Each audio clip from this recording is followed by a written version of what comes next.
This is the first tweet ever posted by Twitter's co-founder Jack Dorsey.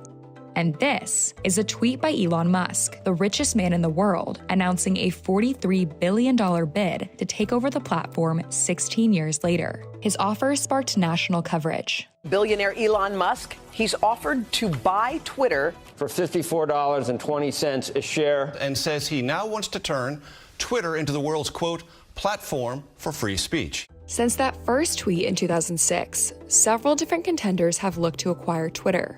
Let's look back at Twitter's previous suitors to figure out why those ultimately fell through and what could be different about this one.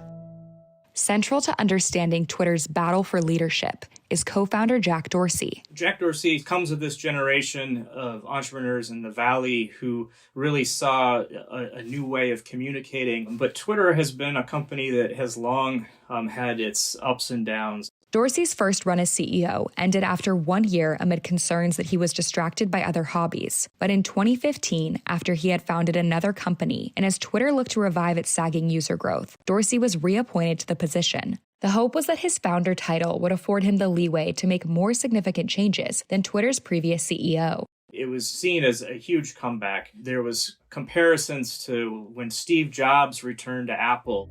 Just 1 year after Dorsey reclaimed the reins, and nearly 3 since the company's flashy IPO, some of the biggest names in tech and entertainment looked to buy Twitter. Jack Dorsey has said essentially Twitter is always for sale, has always been for sale. The issue around Twitter is that there's often seen as this potential prize that big tech could buy. And that's kind of what Jack Dorsey is getting at, is that there's this thing out here that people think that if they gussy it up, it could have incredible value.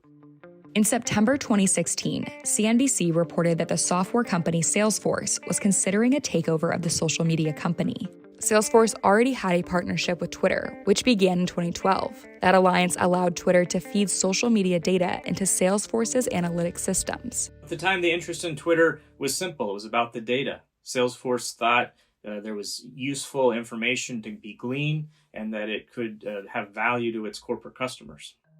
At the same time, the Walt Disney Company considered an offer of its own. In this case, it was Twitter's moves into sports streaming rather than a focus on data that attracted the attention of then CEO Robert Iger. ESPN, a sports property within the Disney family, was exploring those efforts, and they thought there might be a potential that Twitter could beef up that offering. And then there was Google's parent Alphabet.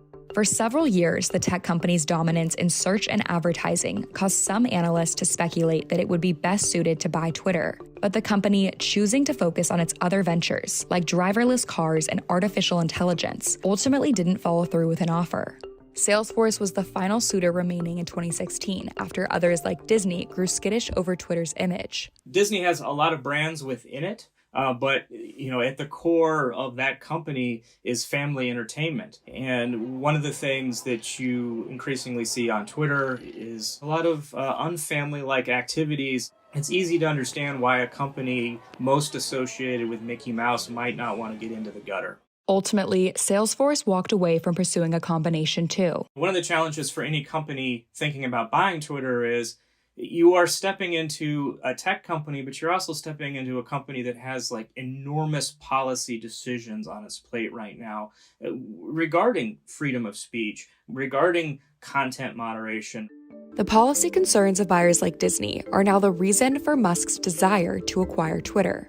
Elon Musk has framed his interest in Twitter simply as fighting to protect the freedom of speech. Elon seems to be motivated by his civic concerns. Now, we cannot kind of divorce the reality of the situation, and that is Elon Musk would benefit, perhaps. In a TED Talk on April 14th, Musk provided further details about his plan to take Twitter private. I should also say the intent is to retain as many shareholders as is allowed by the law in a private company, which I think is around 2,000 or so. Elon Musk's comments about wanting to keep shareholders involved in Twitter raised a lot of red flags with people who have watched him operate in the past. It's something similar he said when he wanted to take Tesla private. And there are rules about how many investors can be involved in these private companies. And that is one of the things that when he killed that deal to take Tesla private was pointed at as part of the rationale for why it didn't work.